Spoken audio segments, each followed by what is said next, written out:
Please stop writing or in JavaScript with two pipe symbols like this when you want to do null coalescing. It's outdated and it's wrong. Yes, that's a very bold statement and it sounds like my opinion, but it's actually not. It's actually the opinion of this chap, David Watson, the author, one of the authors on the JetBrains blog. And he recently published this article simply called JavaScript Best Practices. I'll link it in the description below. But every now and then, an article like this pops up on the web that declares definitively that some of the older features of JavaScript are now bad practice and we should use the new ones exclusively. And I actually agree with that. Just because you can use var in JavaScript doesn't mean that you should use it. So in this video, I'm going to go through some of these best practices in JavaScript, what you should be doing and what you shouldn't be doing. And remember, this isn't just my opinion, this is basically the consensus of the global JavaScript community. There's nothing controversial in here this time, I hope anyway. So the first thing that is what I've just mentioned, right? Var, let and const. And the best practice here is to always use let and const and never use var. If you need your variable to be mutable, then use let. If you don't need the variable to be mutable, then use const, but never use var. And here's why. It creates some really quite annoying bugs and things. Here's an example with a for loop, right? So this time the for loop is losing var. And notice how we can actually do console log j outside of the scope of that for loop at the bottom. And we can do this and that'll work. And that's because the var keyword used at the top here, it scopes that j variable to the whole function. It doesn't restrict the scope to inside these brackets. And this kind of stuff is unpredictable and it causes some really horrible bugs.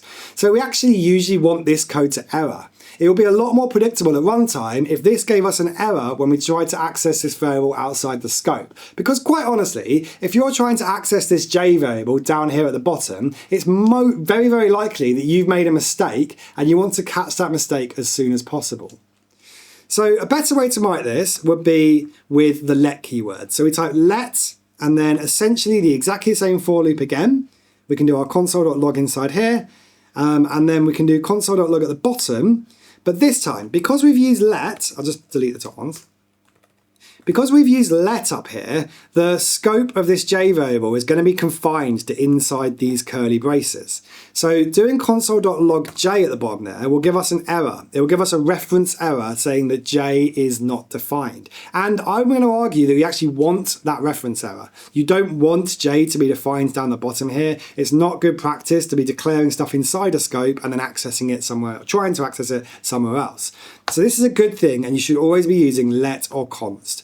It's the same for just declaring normal variables. If I was to just declare k at the top here, then the scope of this k is this entire block. If I was to put this inside a scopes block, then k would only be inside here. Cool. All right, another best practice that you should be following is whether you use the function keyword for an anonymous function, and you should basically not do that.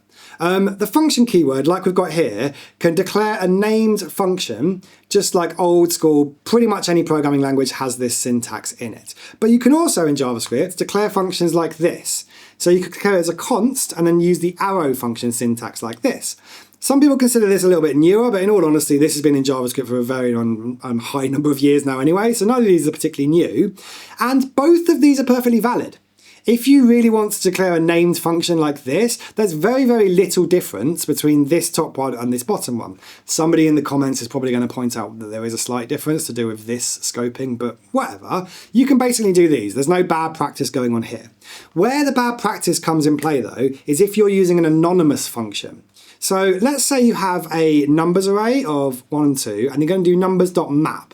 Now it is actually valid JavaScript syntax, and it used to be the case that you could declare an anonymous function in here with the function keyword.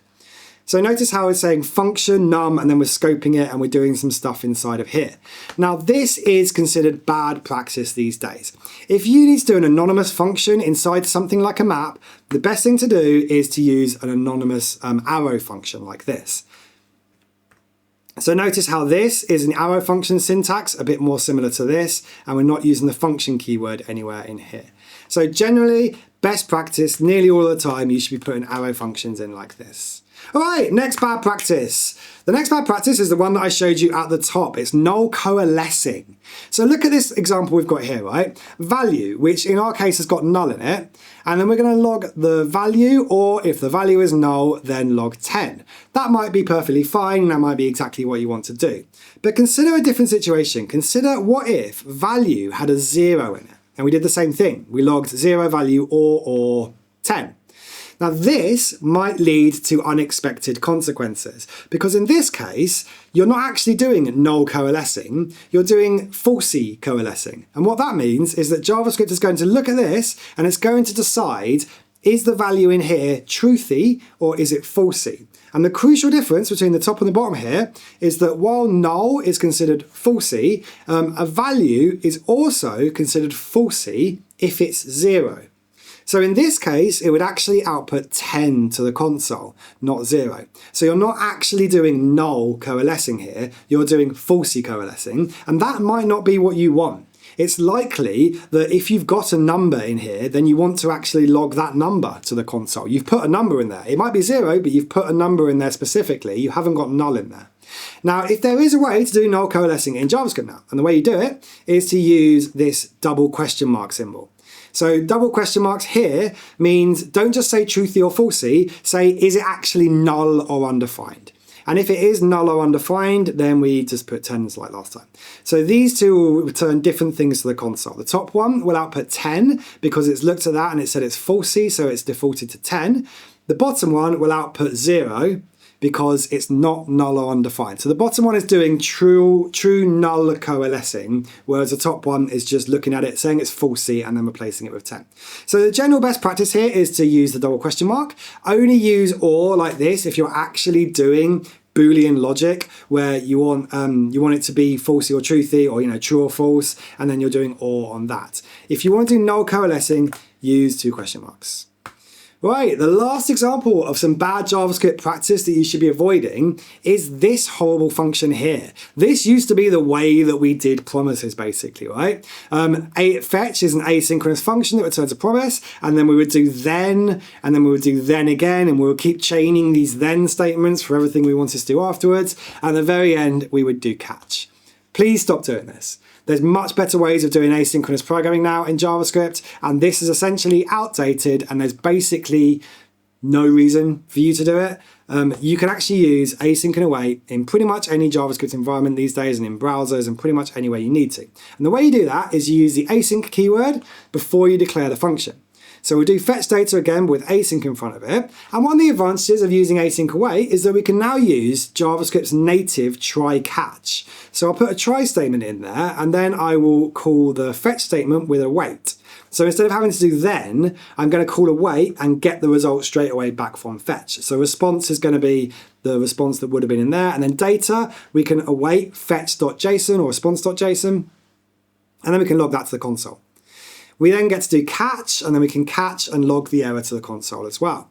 So this function down here is doing exactly the same thing as the top one. It's just a lot nicer. It uses native JavaScript's try catch. It uses async and await instead of having to chain promises. And it lets you write your functions line by line, like a lot of other programming languages have this async and await concept. You're not trying to do something here and then jump into another function and then jump into another function.